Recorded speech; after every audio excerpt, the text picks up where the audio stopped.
gars, on se retrouve pour une nouvelle vidéo. Une nouvelle vidéo basket et un nouveau 5 anecdotes sur un joueur. Et aujourd'hui j'ai choisi de faire 5 anecdotes sur Ja Morant, le rookie de l'année en titre, qui a vraiment impressionné pendant son année rookie et qui, je pense, va continuer à progresser et devenir probablement l'un des meilleurs joueurs de la ligue d'ici 2 ou 3 ans. Et donc j'ai choisi de faire Ja Morant pour ce qui renferme de nombreux secrets que vous ne connaissez sans doute pas. Numéro 1. Il a connu une ascension fulgurante. La plupart des top prospects sont au feu des projecteurs depuis le high school, mais sont promis aux toutes premières places de draft dès leur plus jeune âge. Mais en revanche, c'est différent pour Ja Morant. Il est sorti du lycée dans l'anonymat le plus complet. Il a atterri dans une modeste université du Murray State, et après une saison de freshman sympathique mais pas fracassante, avec 12 points et 6 passes de moyenne, Morant était projeté autour de la 15e ou de la 16e place de la draft, alors qu'il a finalement fini dans le top 3, vous le savez. Il s'est fièrement hissé à cette deuxième place de la QV 2019, après une saison sophomore à 24 points, 10 passes et 6 rebonds de moyenne, ponctué de plusieurs triples-doubles. Bref, fulgurant, aucun joueur n'a jamais effectué une progression aussi significative que cette saison-là.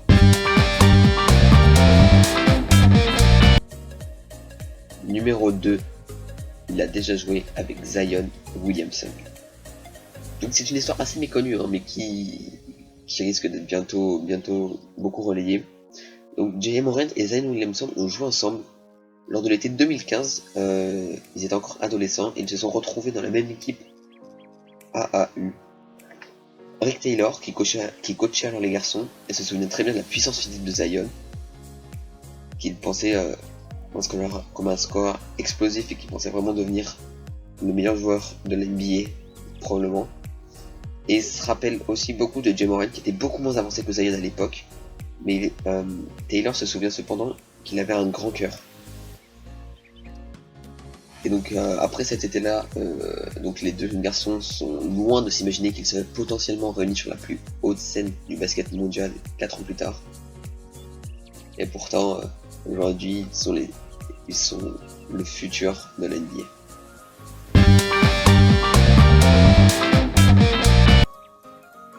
Numéro 3, il est comparé à Russell Westbrook.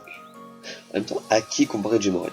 La question s'est beaucoup posée depuis la fin de la saison stellaire qu'il a fait en NCAA. Il y a une réponse qui revient avec insistance, c'est Russell Westbrook. Il y a l'explosivité, les dunkers puissants, le tempérament, la capacité d'être partout sur le terrain, le gabarit. Il y a beaucoup de points communs entre les deux meneurs. Et il y a aussi beaucoup de défauts communs. Parce que Morant commet encore peut-être un petit peu trop de turnover et n'a pas franchement le tir le plus fiable du monde à l'heure actuelle, on va pas se le cacher. Et donc il y a un consultant ESPN, donc Seth Greenberg, qui voit en Ja Morant du Westbrook, mais aussi du De'Aaron Fox. Donc il a dit, c'est un passeur plus créatif que ces deux gars. Il n'est probablement pas un finisseur aussi bon que Brody. Il va devoir améliorer son tir, mais je pense qu'il n'aura pas de soucis. Donc on voit bien que ce consultant croit vraiment en Ja Morant et je pense que il ne s'est pas beaucoup mouillé sur ce coup-là.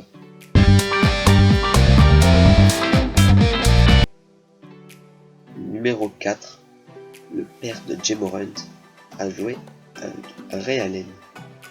Donc c'est absolument impossible d'échapper au père de Ja Morant, T. Morant, qui après le monstrueux triple-double de son fils face à Marquette en ouverture de la March Madness, il avait répondu à la question à quelle place Ja Morant devrait être drafté. Il avait donc répondu il y a quoi mon numéro 1 ? Donc voilà, donc ça avait vraiment fait le tour des réseaux et il avait défrayé la chronique vraiment grâce à cette réponse. Donc Tim Morant il suit vraiment son fils partout et question basket il s'y connaît plutôt pas mal. Il a même joué avec Ray Allen au lycée. Donc ensuite il a poursuivi une carrière universitaire modeste à Claflin University en Caroline du Sud avant de devenir un joueur professionnel mais en Europe, et donc à la naissance de Jay, il est revenu au pays et il s'est établi en tant que coiffeur.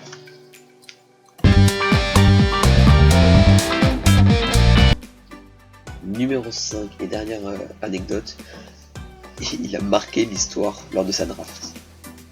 Ja Morant a déjà laissé son empreinte à Norris State en atteignant le tournoi NCAA lors de 2 saisons qu'il y a passé.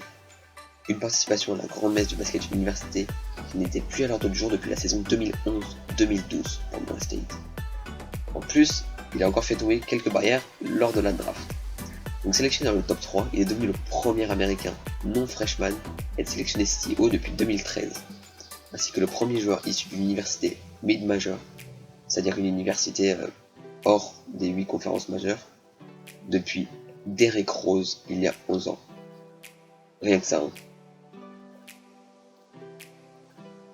Bon voilà les gars, c'est déjà la fin de cette vidéo. J'espère qu'elle vous aura plu. Si c'est le cas, n'hésitez pas à lâcher le petit pouce bleu et à vous abonner, ça fait toujours plaisir. Lâchez-moi un commentaire également pour me dire qui vous voulez comme prochain joueur avec 5 anecdotes. Et moi je vais vous dire à très bientôt pour une nouvelle vidéo. Peace.